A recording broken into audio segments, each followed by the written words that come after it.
Une scène familière, n'est-ce pas? Vous ouvrez le tiroir à légumes et là vous la voyez, cette pomme de terre toute fripée avec ses germes blêmes qui s'étirent désespérément vers la lumière. La première chose qu'on a envie de faire, c'est bien sûr de la jeter à la poubelle. Après tout, depuis notre enfance, on nous a toujours appris une patate qui germe, c'est du poison. Mais et si je vous disais que vous jetez un véritable trésor depuis des années? Et si, dans ces mêmes germes et ces parties verdies, se cachait une puissance insoupçonnée, capable de transformer votre jardin, de vous aider à la maison et même de soulager certains petits maux? Dans la vidéo d'aujourd'hui, nous allons démolir ce vieux mythe une bonne fois pour toutes.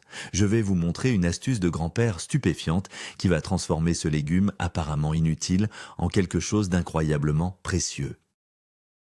Êtes-vous prêt à découvrir un secret que nos ancêtres connaissaient et utilisaient depuis des siècles? Alors, installez-vous confortablement et c'est parti. Avant de passer à la magie de la transformation, penchons-nous sur le grand méchant de cette histoire, la solanine. Qu'est-ce que cette substance exactement et est-elle vraiment si terrifiante? La solanine est un glycoalcaloïde, un poison naturel que la plante de pomme de terre produit pour se protéger contre les parasites et les maladies. C'est en quelque sorte son système immunitaire. Et oui, à forte dose, elle peut être toxique pour l'homme, provoquant des symptômes d'intoxication assez désagréables. La solanine se concentre principalement dans les zones vertes de la peau qui ont été exposées à la lumière, et bien sûr, dans les germes eux-mêmes. C'est pourquoi l'aspect d'une pomme de terre verdie nous met légitimement en garde. Mais le mot-clé ici est concentration. Dans le tubercule lui-même, surtout s'il n'a pas verdi, la teneur en solanine est minime et parfaitement sans danger. La règle essentielle à retenir est celle-ci. Notre ennemi, ce n'est pas la pomme de terre entière, mais uniquement certaines de ses parties. Une fois que nous avons compris cela, nous cessons d'avoir peur et commençons à agir intelligemment en séparant ce qui est dangereux de ce qui est utile. Alors, par où commence notre chemin de transformation? Par une préparation rigoureuse. Ne vous voyez pas simplement comme un cuisinier, mais comme un restaurateur qui sépare une fresque précieuse d'une vieille couche de plâtre. Notre mission est de retirer méticuleusement toutes les parties riches en solanine. Prenez un couteau et coupez sans hésiter tous les germes, en retirant également une petite partie du tubercule à leur base, ce qu'on appelle les yeux. Si vous constatez des zones verdâtres sur la pomme de terre, elles doivent aussi être retirées, et ce, avec une bonne marge. Enfoncez-vous dans la chair sur environ 1 centimètre. N'ayez aucun regret. Ce que nous jetons n'est qu'un petit prix à payer pour notre sécurité et pour la précieuse ressource qui nous restera entre les mains. Après cette opération, rincez soigneusement les tubercules sous l'eau courante. Quant aux germes et aux morceaux verdâtres, ne les jetez surtout pas. Mettez-les de côté dans un bol séparé. Ce sont eux qui vont servir de base à notre première et peut-être même notre plus surprenante astuce. Ce n'est pas un déchet, mais une force vitale concentrée que nous allons apprendre à utiliser à bon escient. Maintenant que nous avons écarté les composants potentiellement dangereux, passons à la création d'un véritable miracle. Commençons par concocter un élixir pour votre jardin ou vos plantes d'intérieur. Cette méthode ancestrale est en réalité la création d'un stimulateur de croissance naturelle capable de rivaliser avec de nombreux engrais du commerce. Il vous faudra un bocal en verre, de l'eau propre et décantée, et bien sûr nos précieux germes de pommes de terre. La logique est simple. Les germes concentrent l'intégralité des hormones de croissance naturelle, telles que les auxines et les gibérellines. Ce sont ces substances qui poussent la plante à se développer rapidement, à percer la terre pour atteindre la lumière du soleil. Et nous allons emprunter cette énergie pour le bénéfice de nos autres plantations. Imaginez, vous prélevez un véritable concentré de vitalité et vous le partagez avec vos fleurs, vos concombres ou vos tomates. Cette méthode est totalement écologique, sans aucune chimie, uniquement la pureté de la nature. C'est l'exemple parfait où la sagesse de nos aïeux rencontre et s'aligne parfaitement avec les connaissances scientifiques modernes en botanique. Êtes-vous prêt à vous transformer en jardinier alchimiste? Passons à la préparation de notre solution miracle. Prenez environ 100 g de germes que vous avez récoltés, l'équivalent d'une bonne poignée à peu près. Hachez-les finement. Cela augmentera la surface de contact avec l'eau et accélérera l'extraction des éléments nutritifs. Placez ensuite ces germes hachés dans un bocal d'1 litre et recouvrez-les d'eau tiède mais surtout pas bouillante. La température idéale se situe autour de 40 à 50 degrés. Couvrez le bocal avec un couvercle sans le fermer hermétiquement pour laisser l'air circuler, puis placez-le dans un endroit sombre et chaud. Par exemple, un placard de cuisine ou près d'un radiateur. Notre élixir doit macérer pendant 7 à 10 jours. Une fois par jour, vous devez agiter le bocal pour bien mélanger le contenu. Vous remarquerez que l'eau va changer de couleur et devenir progressivement trouble. C'est un excellent signe. Cela signifie que les germes libèrent tout leur trésor dans l'eau. En substance, nous créons une macération concentrée, une sorte de boisson énergétique naturelle pour vos plantes. La patience est la clé du succès. Ne précipitez pas les choses, laissez la nature opérer sa magie. Une fois que notre macération est prête, il faut la préparer correctement pour son emploi. Filtrez le liquide à travers une étamine ou un tamis fin afin de bien séparer le résidu solide de la solution. La pulpe de germe restante peut être jetée sans problème au compost, elle a fait son office. Le concentré obtenu est un produit très puissant. Il est impératif de ne pas l'utiliser pur pour ne pas risquer de brûler les racines de vos plantes. Il est nécessaire de le diluer avec de l'eau propre et qui a reposé. La proportion classique est d'1:10. Cela signifie que pour un volume de notre macération, on ajoute 10 volumes d'eau, par exemple 100 ml de concentré pour 1 litre d'eau. Mélangez soigneusement. Vous disposez désormais d'un engrais prêt à l'emploi, absolument naturel et d'une efficacité redoutable. Cette solution vous permet d'arroser vos fleurs d'intérieur, vos semis sur le rebord de la fenêtre ou vos cultures de potagère, sous serre ou en pleine terre. Les plantes répondent particulièrement bien à cet apport, surtout pendant leur phase de croissance active et de floraison. C'est comme un cocktail de vitamines pour un être humain. Comment appliquer notre élixir dans les règles de l'art? Le meilleur moment pour cet apport nutritif est le soir ou une journée sans soleil intense. Arroser au pied des plantes en prenant soin d'éviter le feuillage. Pour les semis et les jeunes plants, une application toutes les 2 à 3 semaines suffira amplement. Quant aux cultures adultes et déjà en pleine production, vous pourrez augmenter légèrement la fréquence. Une fois tous les 10 à 14 jours. Et qu'allez-vous constater? Après quelques applications seulement, vous verrez vos plantes se revigorer de manière spectaculaire. Le feuillage affichera une couleur verte plus intense et les tiges deviendront plus robustes.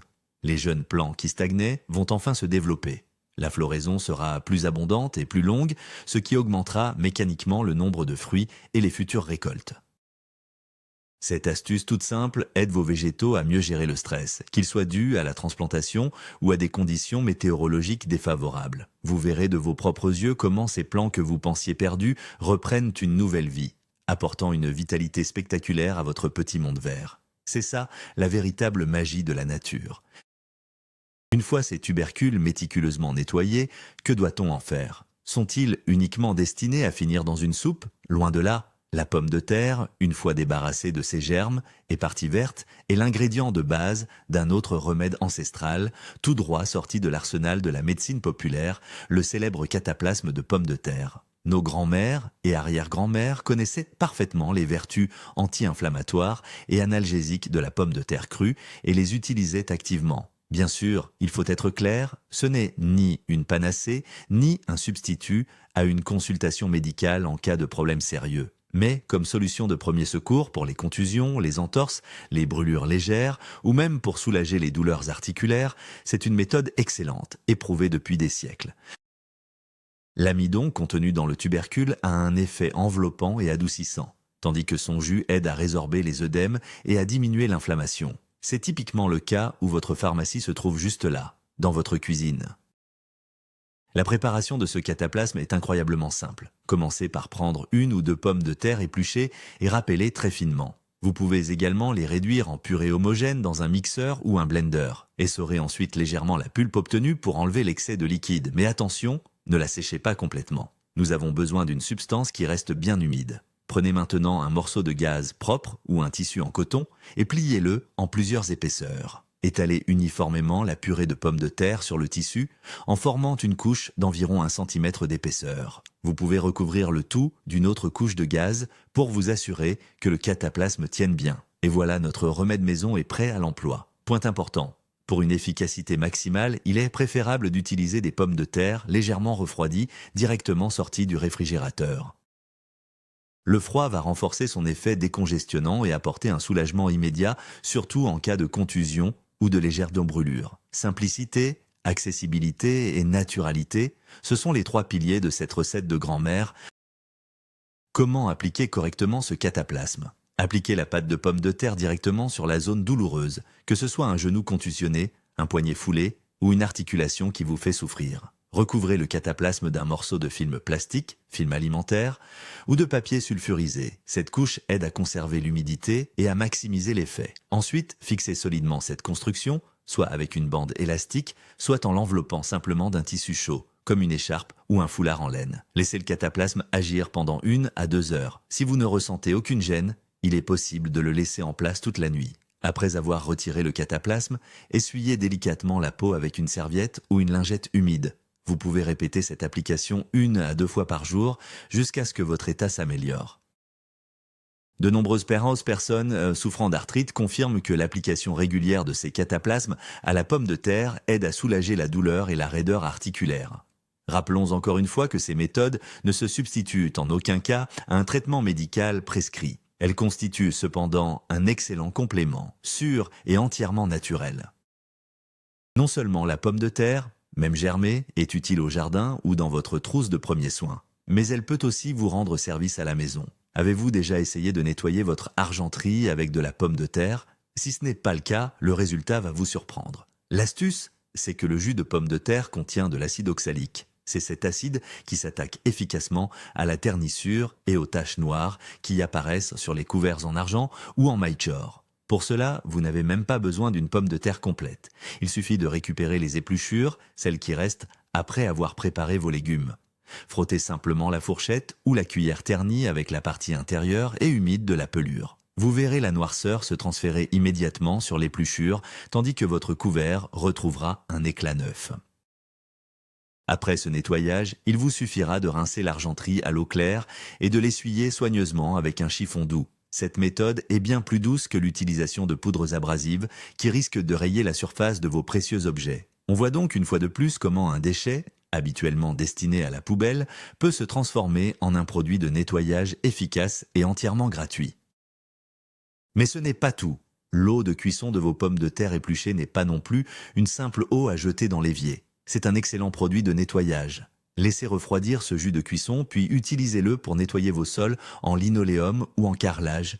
Il leur donnera un brillant incroyable. Cette même eau peut également être utilisée pour essuyer les miroirs et les vitres sans laisser de traces. Et si vous avez des ustensiles en fonte qui commencent à rouiller, la pomme de terre viendra encore une fois à votre rescousse. Coupez une pomme de terre crue en 2, trempez la partie coupée dans du sel ou du bicarbonate de soude et frottez la zone rouillée. L'acide contenu dans la pomme de terre réagira avec l'oxyde de fer, tandis que le sel agira comme un abrasif doux. Après quelques instants, vous pourrez facilement enlever cette pellicule de rouille. C'est étonnant de voir à quel point un simple légume peut être polyvalent quand on connaît ses talents cachés. Nous avons l'habitude de considérer la pomme de terre uniquement comme un aliment, mais c'est en réalité une véritable trousse à outils pour la maison. Revenons à notre produit principal, des tubercules dont on a retiré tous les germes et les zones verdies. Et si je vous disais que même en cuisine, on peut les utiliser d'une manière inattendue? Par exemple, ces pommes de terre, même si elles sont un peu plus vieilles, permettent de préparer une purée absolument idéale. Le secret, c'est qu'avec le temps, une partie de l'amidon contenu dans les tubercules se transforme en sucre. Cela rend la saveur de la vieille pomme de terre plus riche et légèrement sucrée. La purée obtenue est incroyablement onctueuse et aérienne. De plus, ce type de pomme de terre est une excellente base pour la pâtisserie salée, comme les galettes ou les beignets de pommes de terre. Sa texture devient plus farineuse, ce qui est parfait pour lier une pâte. Alors, si vos pommes de terre ont germé, ce n'est pas une raison pour abandonner vos expériences culinaires. Au contraire, c'est une excellente occasion d'essayer de nouvelles recettes ou de donner une touche de saveur inattendue à vos plats habituels. L'essentiel, c'est de se souvenir de notre règle d'or. Retirez toujours méticuleusement tous les germes et les parties qui ont verdi. La sécurité passe avant tout. La pomme de terre est un ingrédient de beauté étonnant. Oui, vous avez bien entendu, le masque à base de pommes de terre crues râpées est un remède ancestral pour le soin du visage. Il aide à décongestionner, à raviver l'éclat du teint, à atténuer les cernes et peut même légèrement éclaircir la peau. L'amidon qu'elle contient rend la peau veloutée et mate, tandis que la vitamine C dont elle est riche agit comme un excellent antioxydant. Préparer ce masque est un jeu d'enfant et au même titre qu'une simple compresse. Râpez finement une pomme de terre pelée. Pour un effet plus nourrissant, vous pouvez y ajouter une cuillère à café d'huile d'olive ou de crème fraîche. Appliquez cette mixture sur votre visage préalablement nettoyé, laissez poser 15 à 20 minutes, puis rincez à l'eau fraîche. Un effet fraîcheur et un air reposé vous sont garantis. Les rondelles de pommes de terre crues, posées sur les paupières, sont également la méthode express classique pour effacer rapidement les signes de fatigue après une nuit blanche. Encore une fois, la preuve est faite, la véritable valeur se cache souvent là où l'on s'y attend le moins. Voici une autre application à laquelle on pense rarement. Les épluchures de pommes de terre, à condition qu'elles proviennent de tubercules sains et non verdis, peuvent être un excellent allume-feu pour le poêle, la cheminée ou le barbecue. Faites-les sécher sur un radiateur ou au four jusqu'à ce qu'elles deviennent de véritables chips cassantes. Une fois séchées, ces épluchures brûlent parfaitement et dégagent beaucoup de chaleur. Mieux encore, la combustion de l'amidon produit des substances qui contribuent à décoller la suie du conduit de cheminée. Les anciens ramoneurs connaissaient bien cette astuce. Brûler périodiquement un seau d'épluchure de pommes de terre séchées dans le foyer pour que la cheminée tire mieux et fume moins. Bien sûr, cela ne remplace pas un ramonage complet, mais comme mesure préventive, c'est très efficace. C'est un parfait exemple de zéro déchet appliqué à l'échelle d'un seul foyer. Chaque partie du produit est mise à profit et apporte son utilité. C'est non seulement économique, mais aussi très écologique, en droite ligne avec la consommation responsable dont on parle tant aujourd'hui. Penchons-nous sur l'aspect financier. Avez-vous déjà réfléchi à la somme que vous jetez littéralement à la poubelle lorsque vous vous débarrassez de vos pommes de terre germées ? Imaginez que sur une année, vous jetiez entre 5 et 10 kilos de pommes de terre qui finissent de gâter. Si l'on prend un prix moyen, le calcul est vite fait. On arrive à une somme assez conséquente. Maintenant, ajoutez à cette perte le coût des engrais pour vos plantes, le prix des produits spéciaux pour l'argenterie ou les pommades que vous achetez à la pharmacie pour les bleus et les bosses. En additionnant le tout, la sagesse de nos aïeux peut vous faire économiser plusieurs centaines, voire plusieurs milliers d'euros par an. Mais il ne s'agit pas seulement d'économie. C'est aussi un investissement dans votre santé, puisque vous privilégiez des solutions naturelles aux produits chimiques. C'est un investissement pour vos récoltes qui seront plus abondantes et plus savoureuses. Et enfin, c'est un investissement dans la propreté de votre foyer. Tout ça simplement parce que vous avez arrêté de jeter vos pommes de terre germées. Arrêtons-nous un instant sur un point crucial, la conservation des pommes de terre. Après tout, mieux vaut prévenir que guérir. Pour qu'elles ne germent pas et ne verdissent pas le plus longtemps possible, elles nécessitent des conditions optimales. L'endroit idéal est un lieu sombre, sec et frais, avec une température comprise entre 2 et 4 degrés Celsius. Une cave ou un cellier, c'est la solution classique par excellence. En appartement, vous pouvez opter pour une caisse placée sur un balcon fermé, à condition qu'il n'y ait pas de gelée, ou simplement utiliser le bac à légumes dans la partie basse de votre réfrigérateur. Attention, ne stockez jamais vos pommes de terre dans des sacs en plastique. Elles y étouffent et se gâtent très rapidement. Les filets, les sacs en toile ou les cagettes en bois sont de loin les meilleurs choix, car ils permettent une bonne circulation de l'air. Et un petit secret, pour prolonger la conservation, glissez quelques pommes dans votre bac à pommes de terre. Les pommes dégagent de l'éthylène, un gaz qui a la propriété de ralentir considérablement la germination des tubercules. Ces quelques règles très simples vous permettront de garder votre récolte fraîche bien plus longtemps. Découvrons une autre utilisation créative de ces vieilles pommes de terre, une astuce qui plaira à coup sûr aux enfants. Les tampons de pommes de terre. C'est une activité simple et amusante qui peut occuper votre enfant pendant des heures. Coupez le tubercule en deux. Sur la partie coupée, utilisez un couteau pour découper une forme simple. Une étoile, un cœur, une lettre ou même une simple forme géométrique. Ensuite, il suffit de tremper notre tampon dans la peinture, de la gouache ou de l'acrylique feront l'affaire et c'est parti pour la création. On peut ainsi laisser des empreintes sur du papier, du tissu, créer des motifs sur des cartes postales ou du papier cadeau. Non seulement cela développe la motricité fine et l'imagination, mais cela apprend aussi aux enfants à trouver des usages inattendus à des objets ordinaires, à voir le potentiel dans ce que les adultes considéreraient comme des déchets. Ainsi, une pomme de terre germée peut devenir plus qu'un simple engrais ou un remède. Elle se transforme en un véritable outil de création et de loisir familial partagé. Et c'est sans doute l'une de ces transformations les plus précieuses. Revenons-en à notre fameux élixir de germes et explorons ses cousins. Le même principe s'applique pour préparer des stimulants de croissance à partir d'autres végétaux. Prenons l'exemple du saule dont les branches sont de véritables énergisants naturels. Si vous placez quelques brins de saule dans l'eau, ils développeront des racines très rapidement. L'eau où elles auront trempé sera alors saturée d'hormones de bouturage naturel. Cette eau de saule peut être utilisée pour arroser vos semis ou pour faire tremper vos graines afin d'accélérer leur germination. Les purins de croissance à base d'ortie ou de pissenlit fonctionnent exactement de la même manière. La nature nous a donné tout ce dont nous avons besoin. Il suffit d'apprendre à l'observer et à l'utiliser correctement. Dans cette liste, les germes de pommes de terre restent l'un des composants les plus accessibles et les plus efficaces. Notre astuce de grand-père n'est d'aucune infime partie du vaste monde de l'agronomie populaire. Un monde basé sur l'observation, l'expérience et un profond respect de la nature. En explorant ces méthodes, nous ne faisons pas seulement des économies, nous nous reconnectons aussi à la Terre.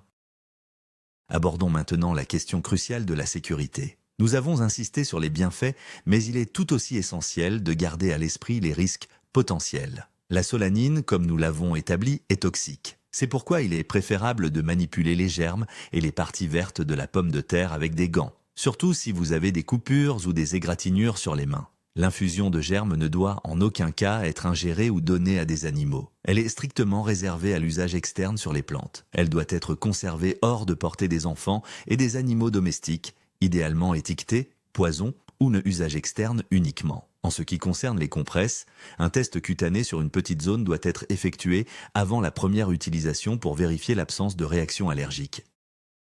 La prudence raisonnable n'est pas de la panique, mais un signe d'approche responsable. Lorsque nous utilisons les dons de la nature, nous devons toujours nous souvenir de leur puissance et les traiter avec respect.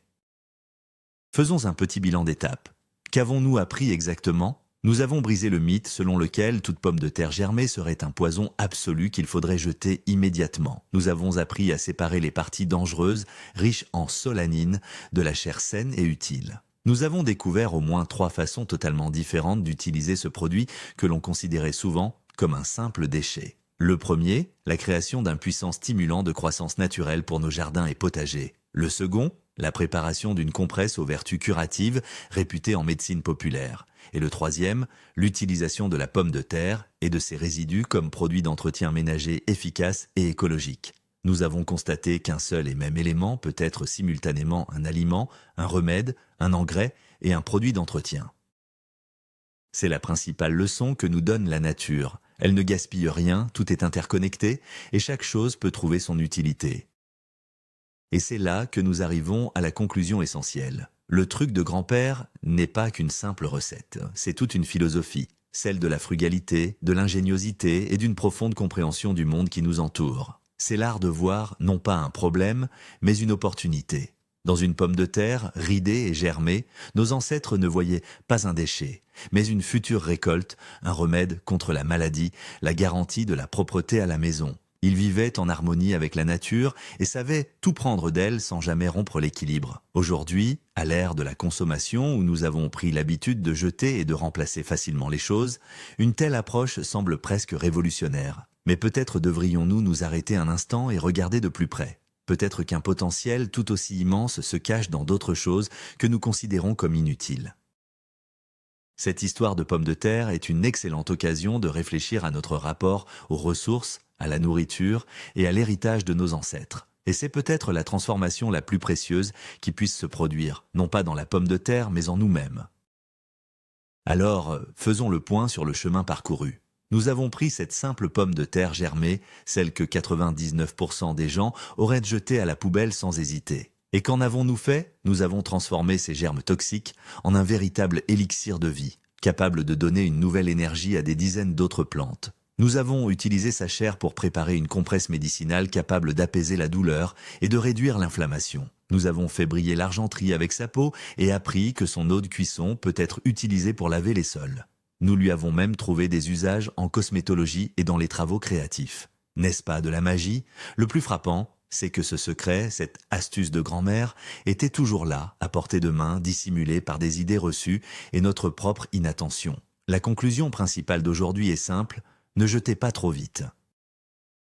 Observez, réfléchissez, et vous pourriez bien découvrir des propriétés étonnantes dans les choses les plus banales. Merci d'avoir regardé cette vidéo jusqu'au bout. J'espère qu'elle a été non seulement intéressante, mais surtout vraiment utile. N'oubliez pas de vous abonner à la chaîne pour ne manquer aucun nouveau secret et aucune nouvelle astuce. Laissez un j'aime si vous avez appris quelque chose de nouveau aujourd'hui. Et maintenant, une question pour vous. Quelles sont les utilisations insolites, peut-être des astuces héritées de vos grands-parents que vous connaissez pour des produits un peu passés ou abîmés? Partagez vos secrets de famille dans les commentaires. Rassemblons une véritable encyclopédie de la sagesse populaire. Ce sera passionnant à lire. À très bientôt!